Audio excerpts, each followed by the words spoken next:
인류의 눈물을 닦아주는 평화의 어머니. 1장. 내가 바라는 평생의 소원. 35쪽. 뿌리 뽑힌 채 유랑하는 사람들. 교육자라기보다 우리 옆집 아주머니 같은데 검은 히잡을 쓴 사키나 야쿠비 박사를 보고 누군가 말합니다. 시상식장이 아니라면 중동의 어느 골목에서 마주칠 법한 평범한 중년 여자로만 보입니다. 그 옆에 남자는 박사가 아니라 꼭 회사 세일즈맨 같아 키가 큰 지노 스트라다 박사 역시 유럽에서 흔히 마주치는 평범한 중년 아저씨로만 여겨집니다. 그러나 두 사람의 내면에는 강인한 힘이 있다는 것을 나는 알고 있었습니다. 2017년 입춘을 하루 앞둔 2월 3일에 나는 무척 바쁜 하루를 보냈습니다. 전 세계에서 몰려온 수많은 손님들을 맞이하기 위해서였습니다. 80여 나라에서 온 그들은 피부색도 다르고 언어도 다르고 종교도 달랐습니다. 그럼에도 즐거운 마음으로 생전 처음 보는 옆 사람과 인사를 나누며 금세 친구가 되었습니다. 하지만 세상에는 친구도 없고 하루 끼니조차 잊지 못하는 사람들이 여전히 많습니다. 나는 인간다운 삶이 파괴되는 것을 막고 난민의 아픔을 해결하기 위해 전 세계인이 참여할 것을 호소했습니다. 두 번째 선악평화상 수상자인 이탈리아의 지노 스트라다 박사는 25년 동안 중동과 아프리카에서 생명이 위태로운 난민 800만 명 이상에게 의료 구호를 펼친 인도주의자입니다.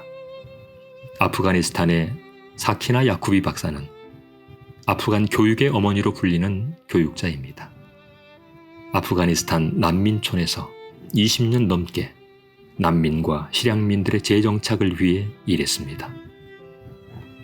우리가 집에서 편안하게 따뜻한 밥 한 끼를 먹고 있을 때 많은 사람이 고향에서 뿌리 뽑힌 채 쫓겨나 유랑하고 있습니다.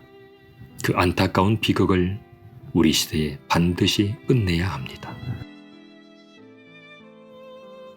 38쪽. 아프리카의 눈물을 닦아주는 날.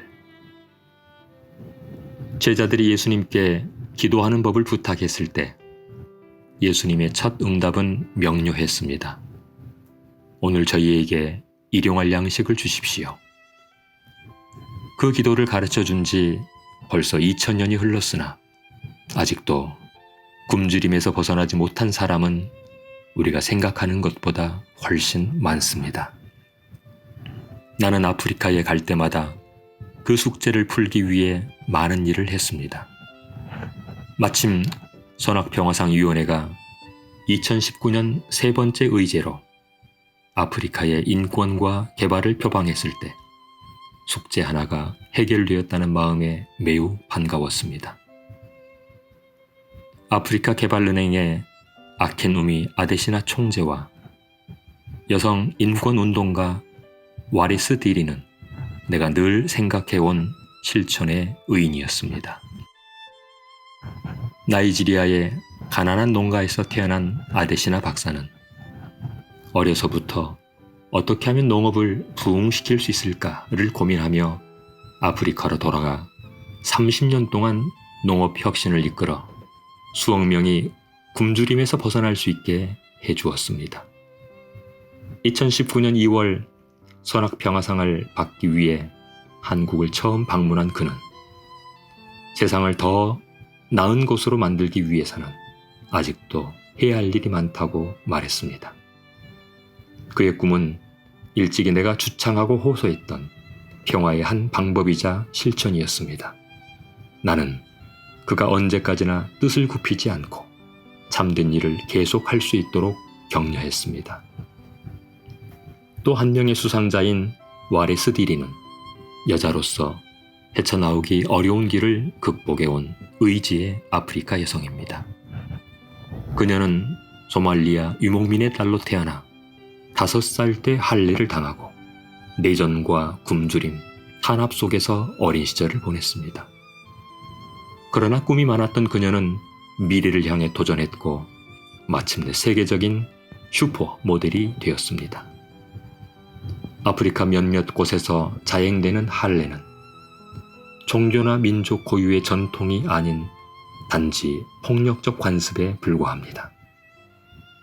그럼에도 3000년 이상 지속되어 온 나쁜 관습을 없애기 위해 와리스 디리는 자신의 모든 것을 바쳤고 세계는 그 헌신에 동참했습니다. 아프리카는 오늘도 뜨거운 햇빛이 내리쬐입니다. 그곳에서 살아가는 사람들은 지극히 선량합니다. 그들이 흘리는 눈물을 닦아주어야 할 사람은 바로 우리 모두입니다.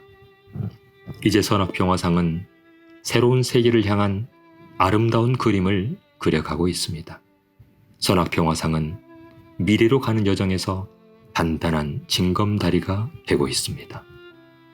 선악평화상이 뿌린 평화의 씨앗은 지구라는 마을에서 가장 큰 열매를 맺는 평화의 아름드리 나무로 자랄 것입니다.